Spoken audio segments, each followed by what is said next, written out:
कभी सोचा है कि भारत जैसा इतना बड़ा देश जमीनी स्तर पर, मतलब बिल्कुल ग्रास रूट लेवल पर काम कैसे करता है? तो आज हम लोकतंत्र की उन्हीं जड़ों को समझने वाले हैं, यानी पंचायती राज व्यवस्था। ये एक ऐसा सिस्टम है जो असली पावर, असली ताकत लोगों के हाथों में देता है। चलिए देखते हैं ये सब कैसे काम करता है। चलिए एक सिचुएशन सोचते हैं। मान लीजिए एक गांव है और वहां एक नए पानी के पंप की सख्त जरूरत है। तो इसका फैसला कौन लेगा? सवाल तो बहुत सीधा सा लगता है ना, लेकिन इसका जवाब हमें सीधे लोकल डेमोक्रेसी के बिल्कुल दिल में ले जाता है। और इसका सीधा सा जवाब है स्थानीय सरकार, यानी लोकल गवर्नमेंट। अब ये सुनने में कोई बड़ा सरकारी दफ्तर जैसा लगता है, पर असल में ये एक ऐसा सिस्टम है, एक ऐसी व्यवस्था है जो गांव, कस्बों और शहरों में लोगों को, हाँ आम लोगों को, उन फैसलों में शामिल होने का मौका देती है जिनका असर उनकी रोज की जिंदगी पर पड़ता है। और इसीलिए इसको कहते हैं ग्रास रूट्स डेमोक्रेसी, मतलब जमीनी स्तर का लोकतंत्र। क्यों? क्योंकि इसकी शुरुआत समाज के सबसे निचले लेवल से होती है, ऊपर से नहीं, नीचे से, सीधे लोगों से। तो सवाल ये है कि ये जमीनी लोकतंत्र आखिर काम कैसे करता है? इसकी जो नींव है, इसका जो फाउंडेशन है, वो है ग्राम सभा।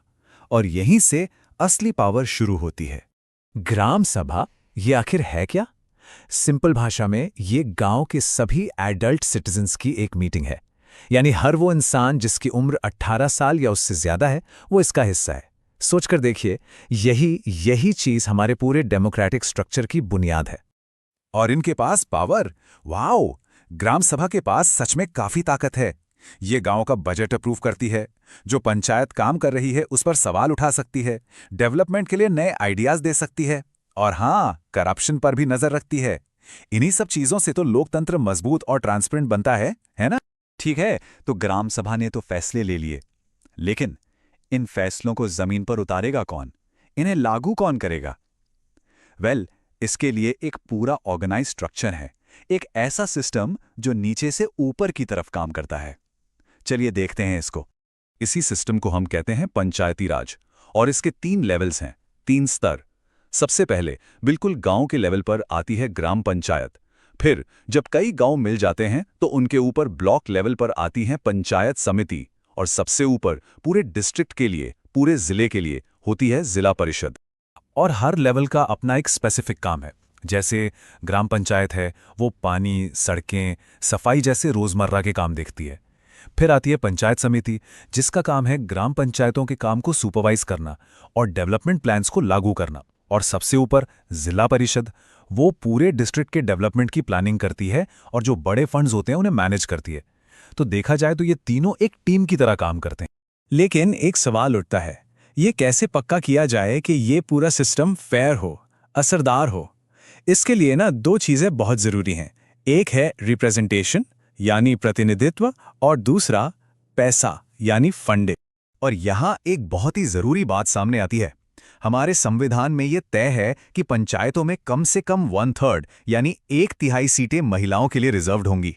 और मजा तो यह है कि कई स्टेट्स ने इस रिजर्वेशन को बढ़ाकर 50% तक कर दिया है। 50%! तो इसका असर क्या होता है? इसका सोशल इम्पैक्ट बहुत गहरा है। इससे विमेन एम्पावरमेंट को बढ़ावा मिलता है, सोशल जस्टिस होता है, और सबकी बराबरी की भागीदारी पक्की होती है। और सिर्फ महिलाएं ही नहीं, शेड्यूल कास्ट और शेड्यूल ट्राइब्स जैसे मार्जिनलाइज्ड ग्रुप्स के लिए भी सीटें रिजर्व्ड होती हैं। अब बात करते हैं पैसे की। ये पंचायतें काम करने के लिए फंड कहाँ से लाती हैं? तो इनके पास कुछ सोर्सेज होते हैं। जैसे ये घरों और बाजारों पर टैक्स लगा सकती हैं, उन्हें सरकार से ग्रांट्स मिलते हैं। इसके अलावा फीस और जुर्माने से भी आमदनी होती है। तो अब तक हमने इसके सारे पार्ट्स को अलग अलग समझा। अब चलिए सबको जोड़कर देखते हैं। याद है वो पानी के पंप वाली प्रॉब्लम? देखते हैं ये पूरा सिस्टम मिलकर उस प्रॉब्लम को सॉल्व कैसे करता है। ओके, तो हम वापस आ गए हैं अपनी पानी के पंप की प्रॉब्लम पर। अब देखिए प्रोसेस कैसे काम करता है। सबसे पहले ग्राम सभा में लोग इकट्ठा होते हैं और इस जरूरत पर चर्चा करते हैं। स्टेप 2, ग्राम पंचायत इस प्रोजेक्ट की प्लानिंग करती है। फिर पंचायत समिति इस प्लान को सपोर्ट करती है और इसकी निगरानी करती है। और फाइनली जिला परिषद इस प्रोजेक्ट के लिए जो जरूरी फंड है वो देती है। देखा कैसे एक आम इंसान की आवाज, एक जरूरत, एक पूरे सिस्टम से गुजरकर एक कॉन्क्रीट एक्शन में बदल गई। और यही इस पूरी बात का सार है, इसका कोर आइडिया है। पंचायती राज सिस्टम सरकार को लोगों के करीब लाता है। ये सिर्फ कहने की बात नहीं है, ये इस पूरे स्ट्रक्चर का, इस पूरे ढांचे का असली मकसद है। तो आखिर में एक सवाल छोड़ जाते हैं। सोचने वाली बात है कि अगर हर लोकल आवाज को, हर स्थानीय आवाज को इतनी ताकत मिल जाए तो हमारे आसपास, हमारी कम्युनिटीज में और क्या क्या बदल सकता है। सोचिएगा जरूर।